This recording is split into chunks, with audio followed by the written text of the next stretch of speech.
It's a miserable day, but it gives me an excuse to talk about color temperature. You've probably seen this. It's a scale that goes from warm to cool, as you might expect. You can change it with your camera, or with programs like Camera Raw. But look at those numbers for a sec. You see the daylight, what I'm using now, is 5500K.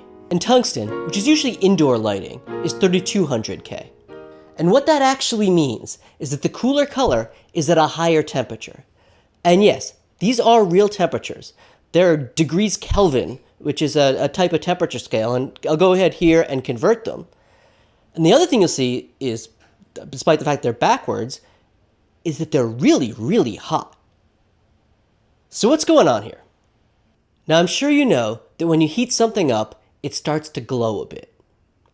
And that's kind of what we're looking at. We're looking at when you heat something, it creates a light. And the hotter the object gets, the more blue you get in a light. You probably heard someone say red hot to mean something's really hot.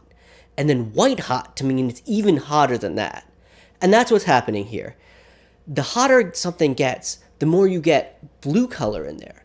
And if you look on the rainbow here, blue is towards the right of the rainbow. That means it's a higher frequency light. The low frequency light's the red, higher frequency is the blue. And the more you heat something up, the more you get these higher frequency lights coming out. And that makes it look more blue. Of course, we associate blue light with the cold. Like on this crappy day, we see a lot of cold bluish light.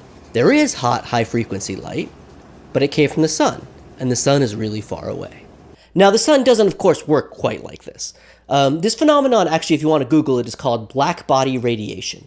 And the reason they call it black body radiation is because a black body means it absorbs all light, so that any light emitted is going to be due to this heating and not due to being reflected from some other source.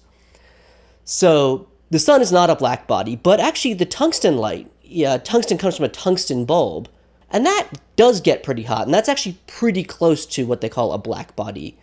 And that's what color temperature is. It's black body radiation. And you use those numbers to adjust your camera or to adjust your image. All right, bonus fact. The discovery of this phenomenon, black body radiation, actually led to the creation of quantum mechanics.